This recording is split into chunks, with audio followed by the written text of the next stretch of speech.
예, 안녕하십니까. 자유총연맹 방송 자유넷입니다. 지난 방송에서 우리가 이 한국 경제를 이야기했는데 임전철 폴TV 운영자하고 오늘은 북한 경제를 다뤄볼까 합니다. 네.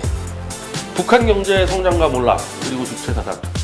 제가 먼저 알고 있는 상식부터 제가 말씀을 드리면은 박정희 대통령과 김일성 간의 이제 체제 경쟁을 할 때 박정희 대통령은 먼저 경제를 성장시키고 그 경제력 힘으로 국방비를 강화시켰다. 이렇게 해서 성공을 했고 김일성은 먼저 국방력을 키우면서 경제를 가려다가 망했다라는 이런 분석이 하나 있고 예. 좌익 쪽에서는 박정희 대통령은 미국이 밀었기 때문에 성공했고 예. 김일성은 소련과 중국이 지원을 끊었다. 그래서 실패했다. 이런 두 가지가 있는데 뭐 어떤 것 같습니까? 둘 다 좀 맞는데 네. 소련하고 중국이 지원 안 해준 건 아닙니다. 그러니까 안 해준 건 아닌데 이제 북한이 그 6.25 전쟁을 일으켜서 그때 이제 1953년에 이제 하죠. 정전협정 하잖아요. 아니 휴전을 하잖아요. 휴전을 하고 나서 이제 지원을 받았는데 북한이 4년 만에 원상복귀해요. 경제력이. 그 놀라운 거죠. 상당히. 왜냐하면 그게 당연한 게 그 옛날 그 소련도 적백내전 할 때 그 끝나잖아요. 전쟁이. 그러면 그 끝난 인원 갖고 경제 공장에 다 집어넣거든요. 농장 보내고 공장 보내니까 그때 소련이 경제 성장률이 몇 프로인지 아세요? 세계 신기록입니다. 세계 24%. 24%? 예. 1년에. 그 내전 끝나자마자 끝나니까. 직후에. 2차 대전 끝나고 20%입니다. 왜냐하면 전쟁이 끝나니까 이제 안 하잖아요. 무기 안 만들고 생산하니까. 그래서 이제 처음에는 그렇게 좋아 보이는데 뭐가 문제가 오냐면 그 북한 뭐가 문제가 오냐면 이제 한정된 그 공간에서 단순하게 요소만 투입하면 생산이 정체가 됩니다. 그러니까 뭐 논이 이렇게 10kg, 10kg 땅에서 농부를 10명 했더니 쌀이 10섬, 15명 보내면 15섬, 20명 보내면 20섬이 나오잖아요. 근데 여기서 그런 무한정 보내서 100명 하면 100섬이 나오진 않죠. 어느 선에선 꺾어져요. 더 나올 수가 없어요. 그러면 새로운 기술을 투입해야 됩니다. 뭐 트랙터를 하든 비료를 뿌리든 그러면 또 올라가겠죠. 생산량이. 그럼 50섬 이렇게 올라가겠죠. 거기서 또 올리려면 뭔가 또 새로운 걸 넣어야겠죠. 뭐 무인 로봇을 하든지 드론을 뿌리든지. 아니 그때는 북한은 그때 뭐 가지고 집중 투자했었나요 그 당시에? 북한이 이제 사람들이 안 알려진 게 그 폭격기가 그렇게 폭격을 맞았는데 공장이 그 다 일제 시대 때 있었던 거잖아요. 공장 원산의 비료 공장 같은 거. 근데 그게 핵심 설비는 폭격 안 맞았어요.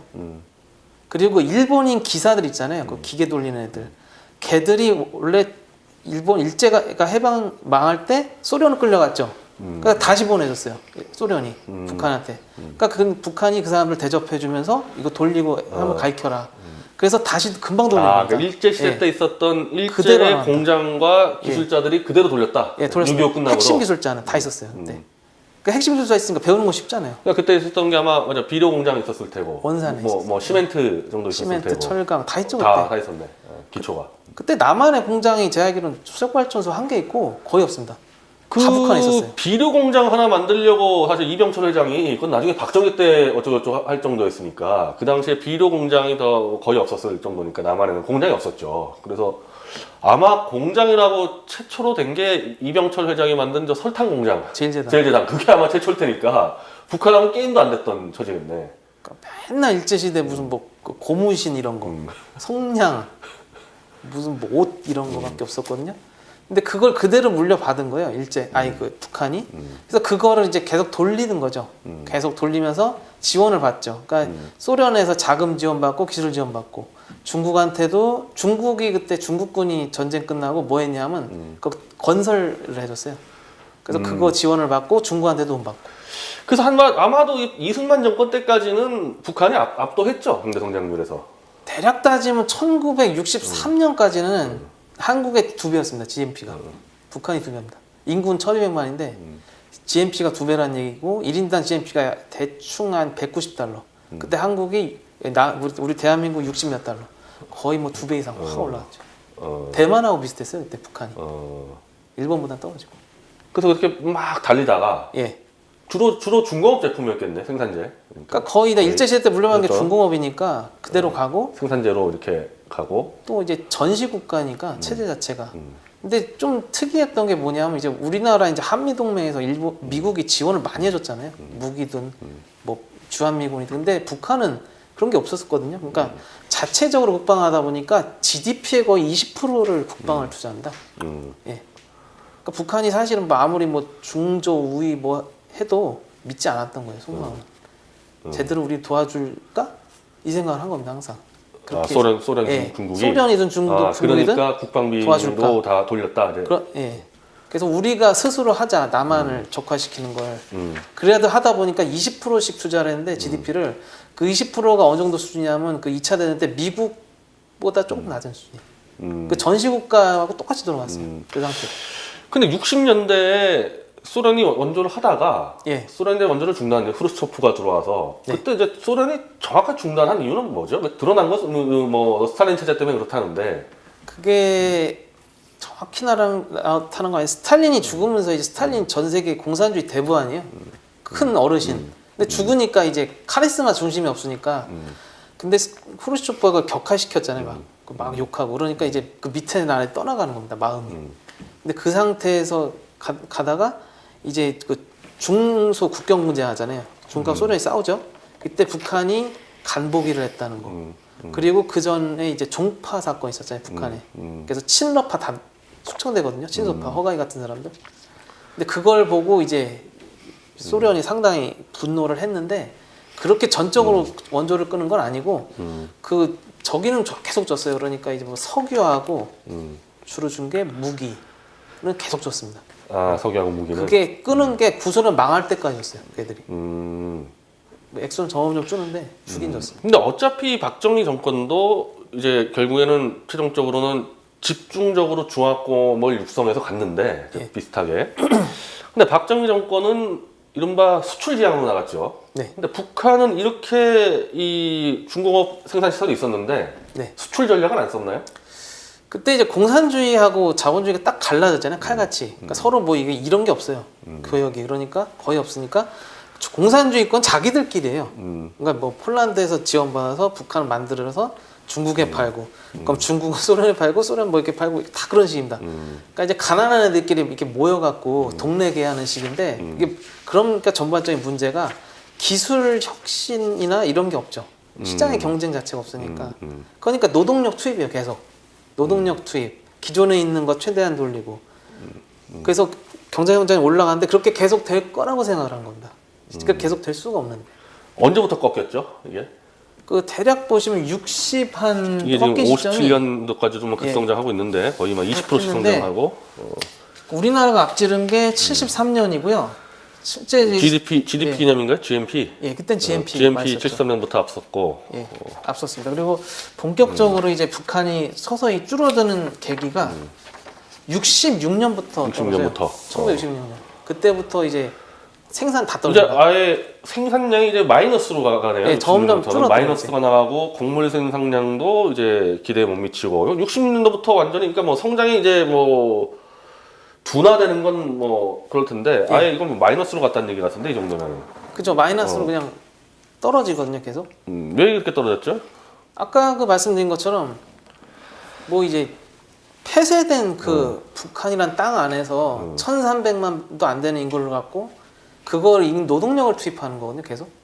근데 새로운 기술이나 이거 갖고 와야 될 거 아니에요. 그러면 이제 미국이나 영국한테 갖고 와야 되는데 안 주잖아요. 당연히 적이니까. 소련은 안 주고. 소련이 그때 소련도 그나마 났는데 소련도 졌긴 했지만 수준 떨어졌습니다. 그러니까 소련이 착각한 게 사람들이 기초과학은 앞섰는데 이 기초과학의 역량을 다 투자한 데가 항공, 우주, 무기입니다. 그러니까 나중에 자동차 하나를 제대로 못 만들고 나중에 자동차 하나도 못 만들고 텔레비 하나 제대로 못 만들고. 그게 이른바 예. 경제 기술이라는 표현인데 원천 기술 아까 원천 기술이 있어도 네. 이거를 시장에서 판매될 수 있도록 응용을 해줘야 되는데 시장 경제가 안 돌아가니까 어느 누구도 그런 머리를 쓸 필요가 없는 거 아닙니까? 시장에서 팔리는 물건을 아이디어를 낼 이유가 없는 거 아니에요. 그렇죠. 그러니까 시장에서 그래서 왜 자꾸 시장을 만들어야 되고 그걸 자유롭게 돌려야 되냐면 그 자체가 시장을 만들어서 띄워오면 그 자체가 부를 만들거든요. 근데 공산주의가 다 망한 이유는 그 사람들의 생각과 다른 게 노동에 대한 인센티브가 없는 게 아니라 인센티브 있어요. 그러니까 열심히 하면 무슨 뭐 훈장 주고 공산당 입당시키고 아파트 주고 했는데 왜 안 되냐면 어떤 사회가 재화를 생산하면 그 재화가 적정한 가격을 받아야 되는데 그 적정 가격 자체가 없잖아요. 근데 그나마 소련이 오래 갔던 거는 국토가 많고 인구가 많고 자원이 많았고 두 번째는 소련이 옛날 구러시아 때부터 기초과학에 대한 기술은 세계 3위권이었던 나라예요. 그러니까 독일한테 계속 배웠기 때문에 유학생 보내서 계속 배웠거든요. 소련이. 러시아가. 그래서 그 기초과학에 대한 감은 갖고 있었던 애들입니다. 그러니까 그나마 오래 간 거고 그 재밌는 사실이 있습니다. 이게 최근에 나온 건데 소련이 그 가격을 정할 때 있잖아요. 그 석유, 철광석, 공산품 가격 정할 때 어떻게 정하는지 아세요? 그 미국의 선물 시장 거 보고 뺏겨서 했습니다. 그러니까 뭐 이제 있잖아요. 원유 시장, 뭐 두바이, 뭐 브렌트, 뭐 텍사스 중지라면 그거 이렇게 보고 자기들 그거 응용해서 내는데 그리고 암 시장이 발달했습니다. 소련은 그것까지 통제 안 했어요. 국가가. 그래서 나중에 협동농장끼리 이렇게 거래를 하거든요. 니네 옥수수 많은 주고 우리는 그 대신 뭐 사탕수수를 주겠다 해서 막 교환하고 막 했는데 그 국가가 다 봐줬어요. 그걸. 그러니까 70년 간 거지 안 그랬으면 소련도 30년이 끝났습니다. 지금 여기 문서 보면은 또 이제 60년대에 이제 이런 비교가 나오는데 그 당시 박정희 정권 때죠. 60년대 대한민국은 국방비를 1~2%만 전체 정부 예산에서 그거 다 이제 주한미군 덕에 그런 거 아니겠어요? 원조 군사원조 군사원조하고 이제 주한미군 때문에 그럴 테고 북한은 경제는 꺾이는데 국방비를 20~30%를 그대로 간다. 예. 당연히 경제 성장이 안 되겠죠. 이렇게 되니까. 아니 성장 안 된 게 아니라 그냥 마이너스. 파괴되죠. 압축하고. 그래서 아마도 내가 알기로는 그 78년도에 전체 국방 예산을 대한민국이 앞설 겁니다. 북한을. 왜냐하면 그때 중동 특수로 우리가 그때 경제 성장이 막 13% 14% 왔었거든요. 그 유신 때. 그래서 그때 이제 우리는 국방비를 적게 쓰는데 경제가 워낙 성장하니까 북한을 국방비에서 앞서가지고 박정희 대통령이 경제는 물론 국방에서도 이겼다. 이제 그거를 확인을 하고 이제 돌아가신 거거든요. 그래서 완전히 이제 체제 경쟁이 끝난 거에 78년도라고 이제 보는 거죠. 근데 북한에서 80년대 90년대 더 무너지잖아요. 근데 이제 북한 같은 데가 좀 특이한 게 이제 그 소련이나 중국은 버티다 못하니까 이제 개방으로 갔죠. 그냥 동유럽 다 갔죠. 도저히 못 살겠으니까 이대로는 안 되겠다 해서 당장 굶어 죽는데. 근데 북한은 왜 그냥 갈까는 제 생각에 북한은 저게 종교거든요. 그러니까 노동력을 투입하다 보니까 더 노동력을 더 많이 투입해야 되고 그 노동력이 더 일을 많이 해야 되게 하겠다는 외골수로 가요. 점점 사고방식이. 그러니까 전체주의가 점점 진해져요. 북한은. 그러면서 주체 사상이 나온 겁니다. 그 90년대 초반에 이제 소련 해체되고 동구권이 개방으로 나올 때 사실은 이제 그 당시에 그 노태우 대통령 때 이제 지금 문제가 되는 막 비핵화 선언 같은 게 나오고 남북 이제 기본 협의안이 나오는 게 당연히 북한도 동구권처럼 개방으로 갈 거라고 다들 믿었습니다. 사실 그 당시에 이제 대한민국의 이제 주류 정치나 이제 지식인들이 순진하네. 그래서 그래가지고 핵을 다 드러내고 난리 친 거예요 그때. 멍청하네. 근데 이게 동구권이 아니라 전혀 다른 방식으로 가니까. 그래서 사실은 햇볕 정책의 원조는 사실은 노태우 정권이라고 해도 되는. 그래서 막 이제 DJ 덮어주고 한 건데 덮어주면 퍼질수록 연결해가지고 그거를 다 흡수해가지고 더 체제를 공고한 게 아니에요 이제 북한이라는 데가. 그러니까 북한이라는 데가 되게 특이한 게 역사상 이런 나라가 없어요. 이 정도 이상한 나라가 없습니다. 그러니까 전체주의라는데 그 전체주의가 점점 농도가 진해지거든요. 되게 전체주의가 이제 뭐냐면 개인의 그 사상을 뇌를 뽑아내갖고 집단화된 그 규격화된 사상을 집어넣어서 그 사람 사생활 자체를 딱 규격을 해버려요. 먹고 입고 자고 말하고 행동하는 거. 그래서 그 범위에 어긋나 버리면 제거해버리거든요. 그게 전체주의인데 그거 하다가 배고프니까 다 돌아섰어. 나머지는 돌아섰는데 아니면 전쟁에서 망하든가 나치 독일처럼. 근데 얘네들은 그냥 계속 간단 말이에요. 이대로. 그게 왜 그런지는 잘 모르겠지만 저는 김일성이 그때 주체사상 하면서 그게 아예 종교 도그마가 되니까 이게 도전할 수가 없잖아요. 신한테 도전할 수 없는 거예요, 인간이. 그게 원인이 아닐까. 다른 나라들은 심지어 쿠바도 조금씩 이제 완화가 되는데 이 나라는 더군다나 우리가 착각을 하는 게 이 북한이라는 나라가 대한민국 남한하고 5,000년을 같이 산 민족이거든요. 같은 민족 아니에요? 그렇죠. 어떻게 이럴 수가 있을까? 국제 정치학에서 보면 제일 하부 변수가 민족입니다. 그거 중요하지 않아요, 민족. 그러니까 뭐 너는 독일 민족이고 난 뭐 프랑스 민족이니까 우리는 뭐 섞을 필요가 없다. 국경선 묶여서 한 몇십 년 지나면 다 동지화 돼요. 그건 상관이 없습니다. 별로 중요한 변수가 아니에요. 아니 근데 동지가 되는데 예. 소련하고 중국하고 다르게 가니까 난 이게 조선이란 나라부터 연결된 게 아닌가. 북조선이라는 게 예. 거기서부터 문제가 생긴 게 아닌 건가. 그러니까 이 사람들이 어떤 식이냐면 이제 그 처음 겪은 게 이제 조선 왕조 시달리다가 일제의 제국 시대가 되니까 이제 일본 그 덴노의 신민이 되는 거죠. 식민지 신민. 그렇게 쭉 살다가 30년. 그러다 공산주의로 와갖고 이제 뭐 말뿐이 토지 개혁을 한 다음에 나중에 그거 뺏기고 협동농장 되면서 이제 공산당. 그러니까 전체주의 지배자만 계속 모셔왔던 거지. 이 사람들이 한 번도 자유라든가 인권이라든가 이런 걸 경험해 본 적이 없잖아요. 그러니까 먹어본 적이 없는 음식을 야, 너 불고기 먹어봤냐? 근데 불고기 내가 먹어본 적이 없는데 그걸 어떻게 하겠어요? 그러니까 내 불고기 달라고 요구할 수 없는 거죠. 그러니까 못 살겠다는 식으로 폭동을 일으킬 수 있는데 이게 민주주의 자유로 가진 않아요. 어쩔 수가 없습니다. 그게 한계고 예, 어쩔 수가 없는 겁니다. 어쨌든 뭐 북한 경제가 완전히 무너진 건 맞는데 지금 김정은 정권까지 이제 3대 세습으로 왔는데 예. 지금은 어떻게 가고 있는 거예요, 북한? 이제 뭐 갈 때까지 가는 거죠. 아니 뭐 말 막장으로 듣기는 가는 겁니다 이제. 이제는 뭐 밀시장이 이제 암시장이 발달하고 저기 예. 이제 국경 근처에서는 예. 이른바 밀무역이 발달해서 시장이 자생적으로 나온다는 얘기가 있는데 그게 체제를 좀 흔들 정도로 큰 규모는 아니죠. 그렇게 되지 않는 이유가 그 자유시장 경제, 그 한국 사람들이 자꾸 착각하는 게 자유시장 경제가 발달해서 잘 살면 민주주의가 따라온다고 생각하잖아요. 천만의 말씀입니다. 안 따라옵니다. 그거 별개예요. 그거 안 따라오나 수두룩합니다. 뭐 터키 같은 나라 치고 한두 개가 아니에요. 그런 나라. 근데 왜 그러냐면 초창기에 시장이 만들어져서 경제활동에서 부는 클 수 있는데 그게 어느 정도 중진국 선이 있잖아요. 그러니까 그게 이제 노동력으로 따르면 루이스 변곡점에서 더 이상 노동력이 안 오는 날, 안 오는 시점이 와요.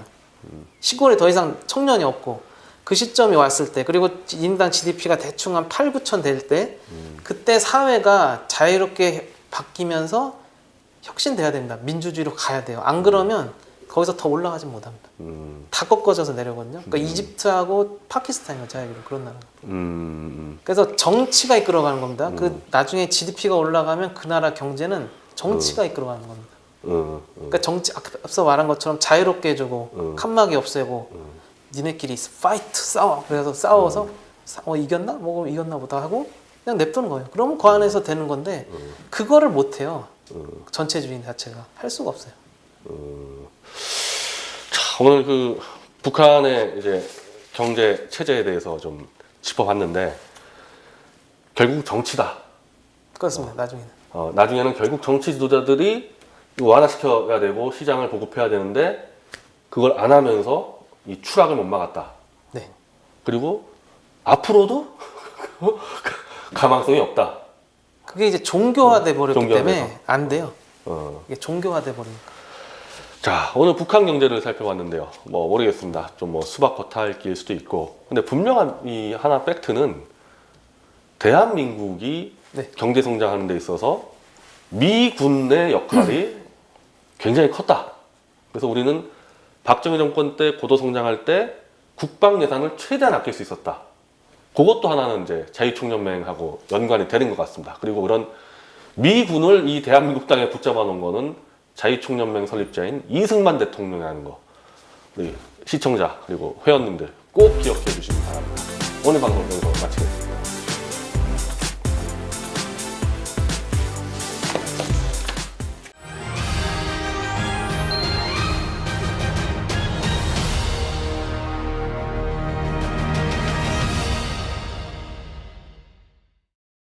중소 국경 문제 하잖아요. 중국과 소련이 싸우죠. 그때 북한이 간보기를 했다는 거. 그리고 그 전에 이제 종파 사건이 있었잖아요, 북한에. 그래서 친러파 다 숙청되거든요. 친소파, 허가이 같은 사람들. 근데 그걸 보고 이제 소련이 상당히 분노를 했는데 그렇게 전적으로 원조를 끄는 건 아니고 그 저기는 계속 줬어요. 그러니까 이제 뭐 석유하고 주로 준 게 무기는 계속 줬습니다. 아, 석유하고 무기는 그게 끄는 게 구소련 망할 때까지였어요. 걔들이. 뭐 엑소는 점점 좀 주는데 주긴 줬어요. 근데 어차피 박정희 정권도 이제 결국에는 최종적으로는 집중적으로 중화권을 육성해서 갔는데 예. 비슷하게. 근데 박정희 정권은 이른바 수출 지향으로 나갔죠. 네. 근데 북한은 이렇게 이 중공업 생산 시설이 있었는데 네. 수출 전략은 안 썼나요? 그때 이제 공산주의하고 자본주의가 딱 갈라졌잖아요. 칼같이. 그러니까 서로 뭐 이게 이런 게 없어요. 교역이. 그러니까 거의 없으니까 공산주의권 자기들끼리예요. 그러니까 뭐 폴란드에서 지원받아서 북한을 만들어서 중국에 팔고, 그럼 중국은 소련에 팔고, 소련 뭐 이렇게 팔고 다 그런 식입니다. 그러니까 이제 가난한 애들끼리 이렇게 모여갖고 동네 개하는 식인데 이게 그러니까 전반적인 문제가 기술 혁신이나 이런 게 없죠. 시장의 경쟁 자체가 없으니까. 그러니까 노동력 투입이에요, 계속. 노동력 투입. 기존에 있는 거 최대한 돌리고. 그래서 경제성장이 올라가는데 그렇게 계속 될 거라고 생각을 한 겁니다. 그러니까 계속 될 수가 없는. 언제부터 꺾였죠? 이게? 그 대략 보시면 60한 이게 지금 꺾인 시점이 57년도까지 좀 급성장하고 있는데 거의 막 20%씩 성장하고 우리나라가 앞지른 게 73년이고요. 실제 GDP 개념인가요? GNP? 예, 그땐 GNP GNP 73년부터 앞섰고 예, 앞섰습니다. 그리고 본격적으로 이제 북한이 서서히 줄어드는 계기가 66년부터 66년부터 1966년. 그때부터 이제 생산 다 이제 떨어져요. 아예 생산량이 이제 마이너스로 가네요. 네, 점점 66년부터는 줄어들어요, 마이너스가 나가고 곡물 생산량도 이제 기대에 못 미치고 60년도부터 완전히 그러니까 뭐 성장이 이제 뭐 둔화되는 건 뭐 그럴 텐데 아예 이건 뭐 마이너스로 갔다는 얘기 같은데 이 정도면 그죠? 마이너스로 그냥 떨어지거든요, 계속. 왜 이렇게 떨어졌죠? 아까 그 말씀드린 것처럼 뭐 이제 폐쇄된 그 북한이란 땅 안에서 1,300만도 안 되는 인구를 갖고 그걸 노동력을 투입하는 거거든요, 계속. 근데 어디 새로운 기술이나 이거 갖고 와야 될 거 아니에요. 그러면 이제 미국이나 영국한테 갖고 와야 되는데 안 주잖아요. 당연히 적이니까. 소련은 안 주고 소련이 그때 소련도 그나마 났는데 소련도 졌긴 했지만 수준 떨어졌습니다. 그러니까 소련이 착각한 게 사람들이 기초과학은 앞섰는데 이 기초과학의 역량을 다 투자한 데가 항공, 우주, 무기입니다. 그러니까 나중에 자동차 하나를 제대로 못 만들고 나중에 자동차 하나도 못 만들고 텔레비 하나 제대로 못 만들고 그게 이른바 예. 경제 기술이라는 표현인데 원천 기술 아까 원천 기술이 있어도 네. 이거를 시장에서 판매될 수 있도록 응용을 해줘야 되는데 시장 경제가 안 돌아가니까 어느 누구도 그런 머리를 쓸 필요가 없는 거 아닙니까? 시장에서 팔리는 물건을 아이디어를 낼 이유가 없는 거 아니에요.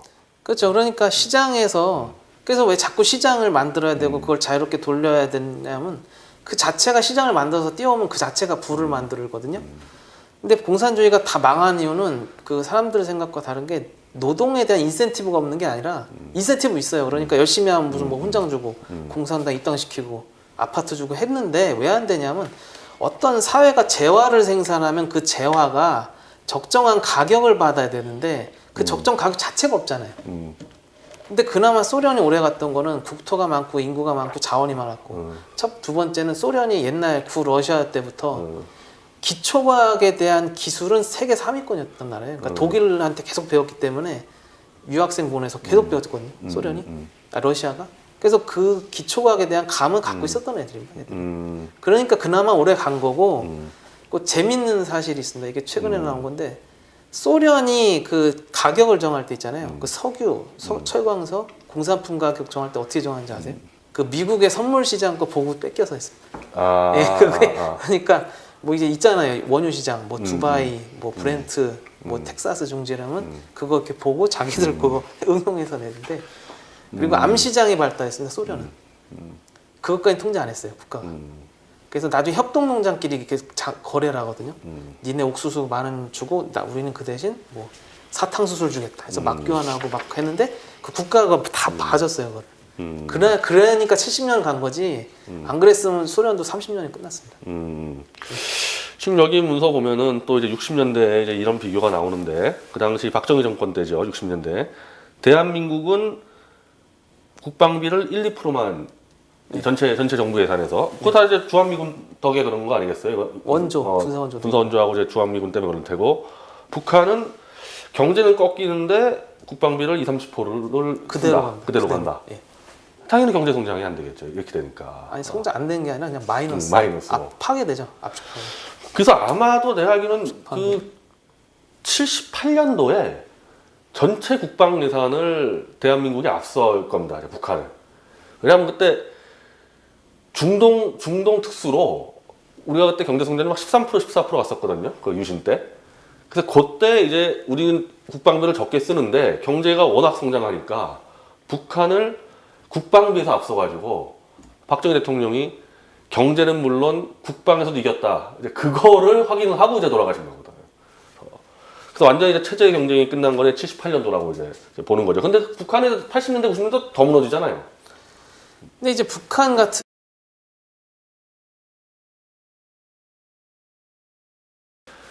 예, 안녕하십니까. 자유청년맹 방송 자유넷입니다.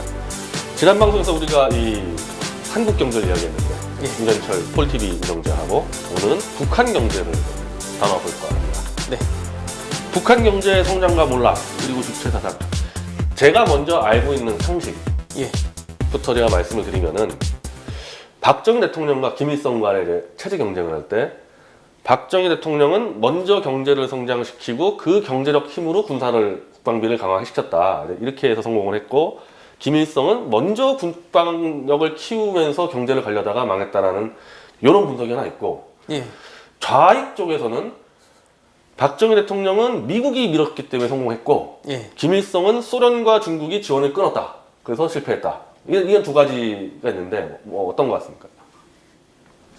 둘 다 좀 그러니까, 맞는데 네. 소련하고 중국이 지원 안 해준 건 아닙니다. 그러니까 안 해준 건 아닌데 이제 북한이 그 6.25 전쟁을 일으켜서 그때 이제 1953년에 이제 하죠. 정전협정 하잖아요. 아니 휴전을 하잖아요. 휴전을 하고 나서 이제 지원을 받았는데 북한이 4년 만에 원상복귀해요. 경제력이. 그 놀라운 거죠. 상당히. 왜냐하면 그게 당연한 게 그 옛날 그 소련도 적백내전 할 때 그 끝나잖아요. 전쟁이. 그러면 그 끝난 인원 갖고 경제 공장에 다 집어넣거든요. 농장 보내고 공장 보내니까 그때 소련이 경제 성장률이 몇 프로인지 아세요? 세계 신기록입니다. 세계 24%. 24%? 예. 1년에. 그 내전 끝나자마자 끝나니까. 직후에. 2차 대전 끝나고 20%입니다. 왜냐하면 전쟁이 끝나니까 이제 안 하잖아요. 무기 안 만들고 생산하니까. 그래서 이제 처음에는 그렇게 좋아 보이는데 뭐가 문제가 오냐면 그 북한 뭐가 문제가 오냐면 이제 한정된 그 공간에서 단순하게 요소만 투입하면 생산이 정체가 됩니다. 그러니까 뭐 논이 이렇게 10kg 10kg 땅에서 농부를 10명 했더니 쌀이 10섬, 15명 보내면 15섬, 20명 보내면 20섬이 나오잖아요. 근데 여기서 그런 무한정 보내서 100명 하면 100섬이 나오진 않죠. 어느 선에선 꺾어져요. 더 나올 수가 없어요. 그러면 새로운 기술을 투입해야 됩니다. 뭐 트랙터를 하든 비료를 뿌리든 그러면 또 올라가겠죠. 생산량이. 그럼 50섬 이렇게 올라가겠죠. 거기서 또 올리려면 뭔가 또 새로운 걸 넣어야겠죠. 뭐 무인 로봇을 하든지 드론을 뿌리든지. 아니 그때는 북한은 그때 뭐 가지고 집중 투자했었나요 그 당시에? 북한이 이제 사람들이 안 알려진 게 그 폭격기가 그렇게 폭격을 맞았는데 공장이 그 다 일제 시대 때 있었던 거잖아요. 공장 원산의 비료 공장 같은 거. 근데 그게 핵심 설비는 폭격 안 맞았어요. 그리고 일본인 기사들 있잖아요. 그 기계 돌리는 애들. 걔들이 원래 일본 일제가 해방 망할 때 소련을 끌려갔죠. 그러니까 다시 보내줬어요. 소련이 북한한테. 그러니까 북한이 그 사람들 대접해주면서 이거 돌리고 한번 가르쳐라. 그래서 다시 금방 돌립니다. 그러니까 일제 시대 때 있었던 데가 좀 특이한 게 이제 그 소련이나 중국은 버티다 못하니까 이제 개방으로 갔죠. 그냥 동유럽 다 갔죠. 도저히 못 살겠으니까 이대로는 안 되겠다 해서 당장 굶어 죽는데. 근데 북한은 왜 그냥 갈까는 제 생각에 북한은 저게 종교거든요. 그러니까 노동력을 투입하다 보니까 더 노동력을 더 많이 투입해야 되고 그 노동력이 더 일을 많이 해야 되게 하겠다는 외골수로 가요. 점점 사고방식이. 그러니까 전체주의가 점점 진해져요. 북한은. 그러면서 주체 사상이 나온 겁니다. 그 90년대 초반에 이제 소련 해체되고 동구권이 개방으로 나올 때 예. 사실은 이제 그 당시에 그 노태우 대통령 때 이제 지금 문제가 되는 막 비핵화 선언 같은 게 나오고 남북 이제 기본 협의안이 나오는 게 당연히 북한도 동구권처럼 개방으로 갈 거라고 다들 믿었습니다. 사실 그 당시에 이제 대한민국의 이제 주류 정치나 이제 지식인들이 순진하네. 그래서 그래가지고 핵을 다 드러내고 난리 친 거예요 그때. 멍청하네. 근데 이게 동구권이 아니라 전혀 다른 방식으로 가니까 그래서 사실은 햇볕 정책의 원조는 사실은 노태우 정권이라고 해도 되는. 그래서 막 이제 DJ 덮어주고 한 건데 덮어주면 퍼질수록 연결해가지고 그거를 다 흡수해가지고 더 체제를 공고한 게 아니에요, 이제 북한이라는 데가. 그러니까 북한이라는 데가 되게 특이한 게 역사상 이런 나라가 없어요. 이 정도 이상한 나라가 없습니다. 그러니까 전체주의라는데 그 전체주의가 점점 농도가 진해지거든요. 되게 전체주의가 이제 뭐냐면 개인의 그 사상을 뇌를 뽑아내갖고 집단화된 그 규격화된 사상을 집어넣어서 그 사람 사생활 자체를 딱 규격을 해버려요. 먹고 입고 자고 말하고 행동하는 거. 그래서 그 범위에 어긋나 버리면 제거해버리거든요. 그게 전체주의인데 그거 하다가 배고프니까 다 돌아섰어요. 나머지는 돌아섰는데 아니면 전쟁에서 망하든가 나치 독일처럼. 근데 얘네들은 그냥 계속 간단 말이에요, 이대로. 그게 왜 그런지는 잘 모르겠지만 저는 김일성이 그때 주체사상 하면서 그게 아예 종교 도그마가 되니까 이게 도전할 수가 없잖아요. 신한테 도전할 수 없는 거예요, 인간이. 아니, 그게 그래도 뭐 원인이 아닐까. 다른 나라들은 심지어 쿠바도 네. 조금씩 이제 완화가 되는데 이 나라는 더군다나 우리가 착각을 하는 게 이 북한이라는 나라가 대한민국 남한하고 5천 년을 같이 산 민족이거든요. 같은 민족 아니에요? 그렇죠. 어떻게 이럴 수가 있을까? 국제 정치학에서 보면 제일 하부 변수가 민족입니다. 그거 중요하지 않아요, 민족. 그러니까 뭐 너는 독일 민족이고 난 뭐 프랑스 민족이니까 우리는 뭐 섞을 필요가 없다.